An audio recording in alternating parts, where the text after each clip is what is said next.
Good morning and welcome to another episode of Historic Marker Monday. I am Michelle with Fun in Key West, and I'm so glad that you stopped by to learn a little bit more about these historic markers in Key West. So, if you're part of the Fun in Key West book club, this is actually a shameless plug, head over to FunInKeyWest.com, sign up for our book club. In our book last month, which was March, we read the book, The Last Train to Paradise, and it talked all about how the railroad and Henry Flagler built the railroad.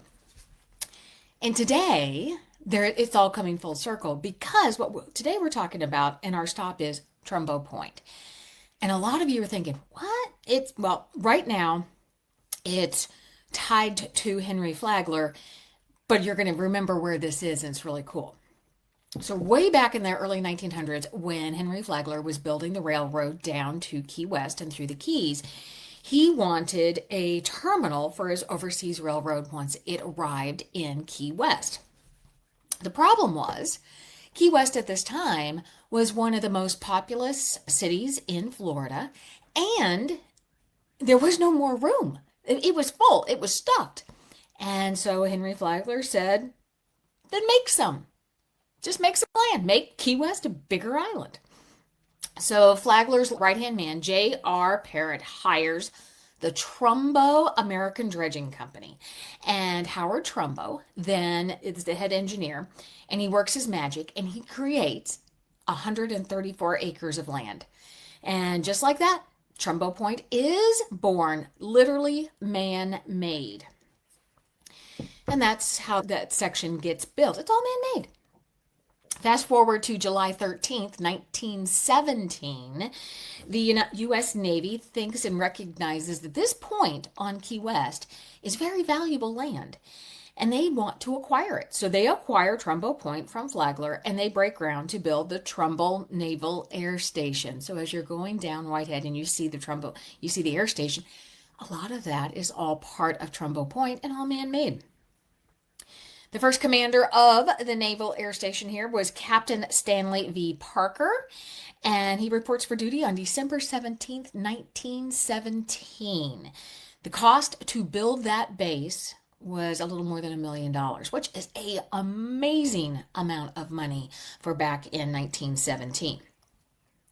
Here's some interesting facts. During World War II, the U.S. Navy used blimps to patrol the area. And the most famous one was C-1, and that's the Navy's largest blimp, and it flew from Rockaway, New York, all the way down to Key West, and it set a record in doing so. Trumbo becomes a hub spot for seaplanes, especially during World War II, and these seaplanes were able then to patrol the Caribbean, and they escorted Allied convoys and helped with the war, and it became a vital stronghold in the fight against enemy submarines right there in Key West. It's also a premier training ground. It has protected waters. It has year-round great weather because we know it's never frosted or snowed in Key West. And here's a fun fact. Within 6 months, in 1917, within 6 months of opening, over 3,400 flight training hours were logged. That's a lot of takeoffs and landings, don't you think? It's a pilot's playground for sure. So today, as you go through and walk around Key West, and that Trumbo Point is part of the Naval Air Station. Unless you're part of the military, you're not going to be able to go on base. But it's interesting as you start to walk down around that side of the island to think that didn't even exist. It was built because Henry Flagler needed a place for the overseas railroad to land or to come into port, and he wanted a great place for the overseas railroad terminal to be.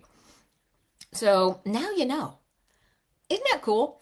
I think that's what I keep encouraging all of you is to check out these historic markers as you're wandering through Key West and the stories behind the marker. It's not just who lived in the house, but it's the story of that person and their contributions to Key West. And they're all evident, and you can see them even today.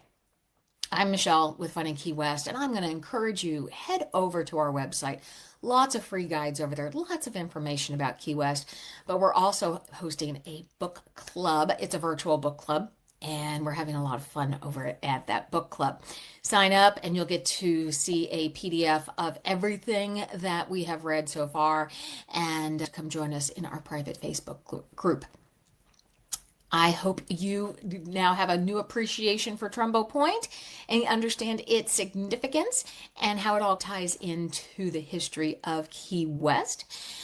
You guys have a great day. Thank you for stopping by, and I really appreciate it. You guys have a great day.